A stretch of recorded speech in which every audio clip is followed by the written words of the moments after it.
Hello, Michiana Community Church family. Pastor Denver. I want to take just a few moments and address a couple of issues, a couple of decisions that are being made in the life of the church. Let me first begin by saying, to those of you that have stayed home and are taking extra precautions during the pandemic, we want you to know that we love you and that we miss you dearly. And we look forward to the day where we can get together with you face to face again. But until then, we understand the choices that you are making, but hopefully some of what is said today will maybe help you feel more comfortable at church and coming back. So with that in mind, we want you to know that we are aware of the uptick in COVID cases in Elkhart and St. Joseph County. Every day the confirmed cases are growing, and we want to respond accordingly. Since our reopening, we've offered two services, one at 9 a.m. and one at 11 a.m. on Sunday mornings, both of which are identical in content and in their regulation. We have asked people to wear masks while they're up and moving around, but we've allowed people to take those masks off during singing and the preaching time, as long as they're seated. But come December 6th, the first Sunday of December, we're going to change those mandates for our 9 a.m. service. We are asking, starting December 6th in our 9 a.m. service, that masks be worn 100% of the time while in the building. That means while you're up and moving around, but also while you're seated, during the music, during the teaching time, that you wear your masks 100% of the time. We want to offer a service for those who would like to come back to an in-person church service, but feel more comfortable if masks were worn. And so our 9 a.m. service, December 6th, will be 100% masks, but our 11 a.m. service will remain as it is. And in that service, we are asking that you wear masks while you're moving in the building, going and finding your seats or getting up and going to the restroom, but you are still allowed in our 11 a.m. service to take your mask off once you are seated into your seat. Our goal in this is to create a space for all people, for people who believe masks are necessary, and then for those who believe they're not as necessary. Our goal as the church is not to choose sides, but to provide a space for anyone and everyone who wants to worship in person. You've heard it said by 1,000 pastors, and you've heard me say it probably 100 times. And I think it's heard and said so much because we believe it, and that is this: the local church is the hope of the world. Since its institution in the book of Acts, God has caused the church to be the agent of change and hope for all people. Not just the people of God, but all people. We are commanded to gather for the purpose of fellowship, discipleship, teaching, and the reaching of the community in which God has placed us. There is no substitute for the local church. We are created to be a gathered people. Being among God's people is part of our spiritual DNA that was given to us by the Holy Spirit of God. It is in us to be a people among people because we need each other. This has never been more obvious to me than it is now. Over the past 9 months, since the pandemic started, and we have been asked to isolate and to quarantine in order to prevent the spread of this disease, we have seen a devastation take hold. First, in the mental health of our nation. Depression and anxiety, the numbers are through the roof. We have seen and begun to see an even greater deterioration in the family. The divorce rates are beginning to rise, higher than they've ever been. But even more alarming, the rate of suicide has climbed faster this year than it ever has in the history of our world. Isolation is destroying us. We cannot sustain isolation for the long haul because we were not made to be isolated. We were made to be in community. Our walk with God is personal, but it was never intended to be private. We are to journey with other believers as we journey with Christ. So all that to say this: in my opinion, there are too many churches and too many Christians that are not on mission anymore because of this pandemic. They have frozen in their tracks, and they have relegated all of their effort to surviving instead of thriving. Michiana Community Church is no different. But what if the church is here now for such a time as this? In the book of Esther, there's a story of a woman by the name of Esther who has a relative named Mordecai. And there's a plot to eradicate all of the Jews. And Mordecai reaches out to Esther and says to her, I think it's worth the risk. And the risk was this, that if Esther walked into the presence of the king uninvited, he would kill her. But she had to go to the king and ask him to help and to stop this plot to kill the Jews. And so Mordecai says to Esther, who is afraid for her life, he says, for if you keep silent at this time, relief and deliverance will rise for the Jews from another place, but you and your father's house will perish. And who knows whether you have not come to the kingdom for such a time as this? In other words, Mordecai believed that God placed Esther in the king's home, in the king's court, as one of the king's women for such a time as this, to be there when the people of God needed her help. I believe God has placed the church here for such a time as this, because the people need our help. Don Pusick, in his article, 5 Ways Your Church Can Respond in COVID, is quoted as saying this: whenever a church faces a new crisis, the Lord always has a way through the crisis with often surprising outcomes. For example, in the book of Acts, every crisis that threatened his church actually resulted in more people coming to know Jesus.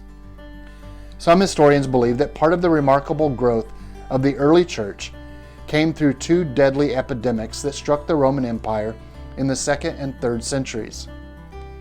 In his book, The Triumph of Christianity, How the Jesus Movement Became the World's Largest Religion, sociologist Rodney Stark describes a suspected smallpox epidemic in 165 AD that killed 30% of the population. People fled the cities in fear, refusing to care for ailing family members left behind. And so Christians stepped in and provided much needed care for the sick when no one else would.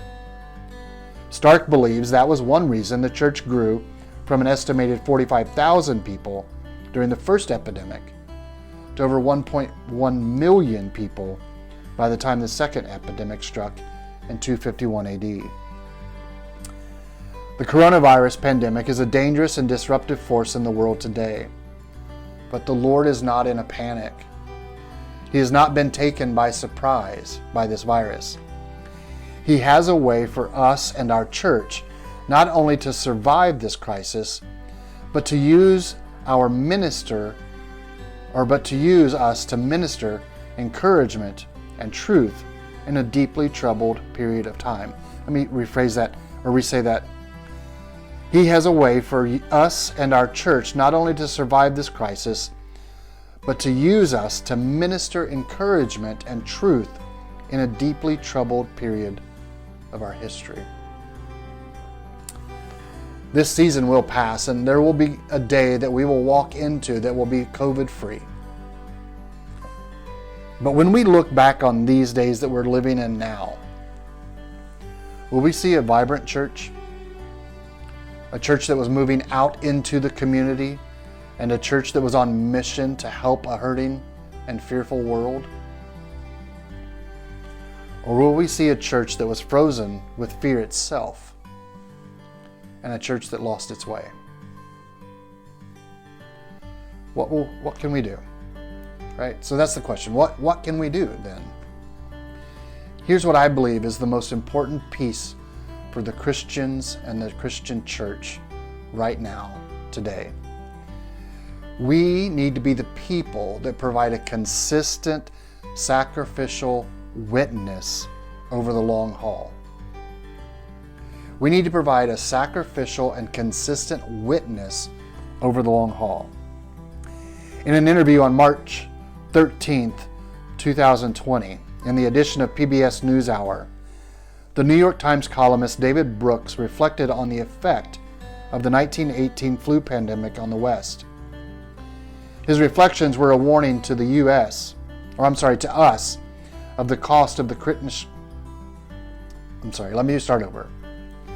His reflections were a warning to us of the cost of the Christian witness we are now called to make.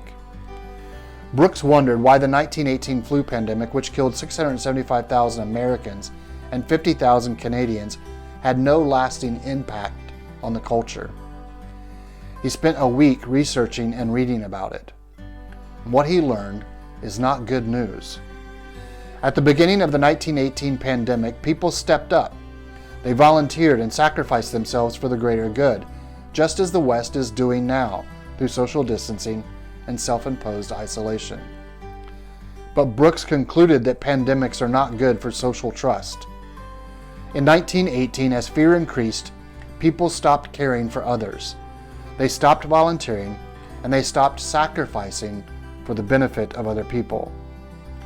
The massive pandemic left no trace on the national culture. But why?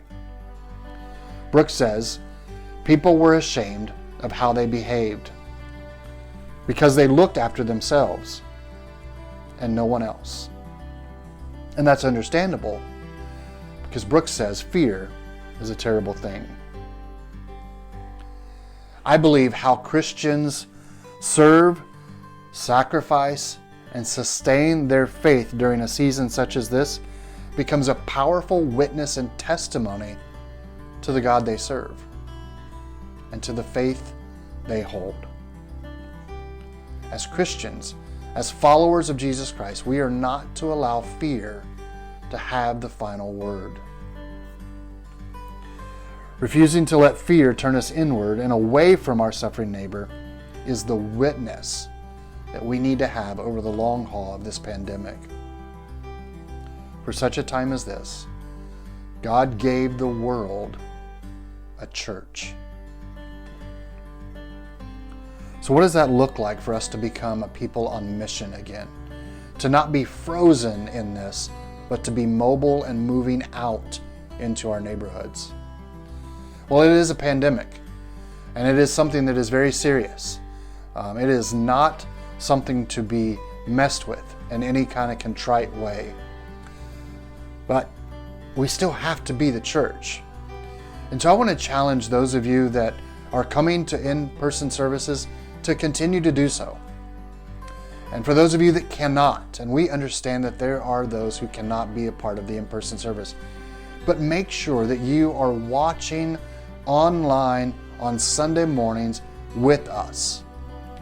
Come together with us at the same time at 11 a.m.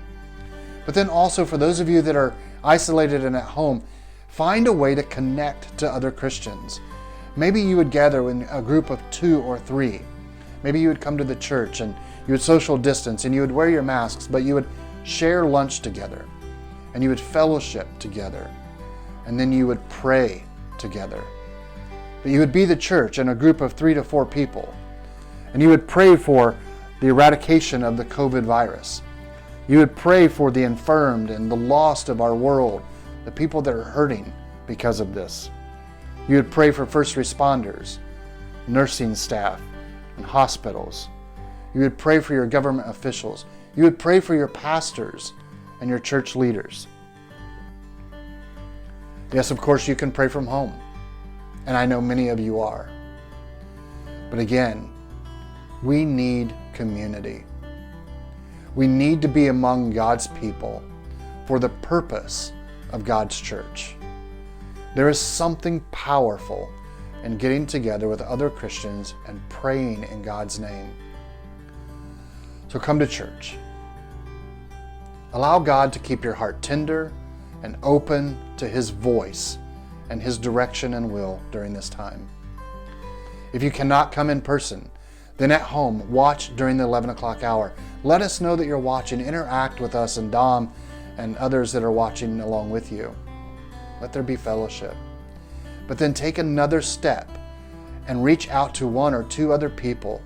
Get together and pray in community for the community. For such a time as this, Michiana Community Church, God has placed us here for the world. I love you. And I'm spending my life serving you and praying over you and seeking to lead you through this while I am still doing those same things for my own family.